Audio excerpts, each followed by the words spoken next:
தேர்தலுக்கு முன்பு ஒரு கோடி பேருக்கு நான் வேலை கொடுப்பேன்னு அறிவிச்சாராம் ஸ்டாலின் அவர்கள். ஆனால் தமிழ்நாட்டில் 5 கோடி பேருக்கு வேலை கொடுத்துட்டாராம் ஸ்டாலின். அட படுபாவீங்களா, தமிழ்நாட்டு மக்கள் தொகையே 8 கோடி. வாக்காளர் பட்டியலில் பார்த்தா அங்க இருக்கிறது எத்தனை பேரு? 5.5 கோடி. 18 வயசுக்கு மேல இருக்கவங்க எத்தனை பேரு?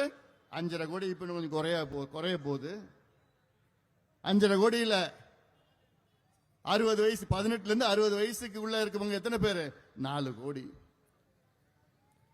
இந்த 18ல இருந்து 60 வயசுக்குள்ள இருக்கிறவங்க 4 கோடி பேர் தான் இருக்கிறாங்க மொத்தம்.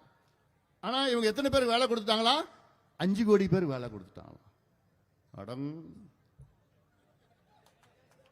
இல்ல, கேக்குறவன் என்னமோ வருது வாயில.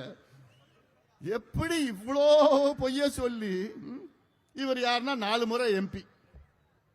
முக்கியமா இப்ப பேசிட்டு இருக்கிற எவ்வளோ பொய்ய சொல்லிட்டு இருக்கிறாங்க திமுக காரங்க. எல்லாத்துக்கும் மேல இன்னைக்கு திமுக சமூக நீதியின் துரோகின்னு சொல்றேன். விரோதியை விட மோசம் துரோகி. சமூக நீதி பற்றி பேசுவதற்கு திமுகவுக்கு தகுதி கிடையாது. ஆனா கேட்டேன், தந்தை பெரியாருடைய கொள்ளு பேரன், அண்ணாவுடைய பேரன், கலைஞருடைய பையன், முத்துவேல், கருணாநிதி, ஸ்டாலின் அப்படின்னு பேசுறதெல்லாம் வசனம். என்ன பேசுறான்னு அவருக்கே தெரியல.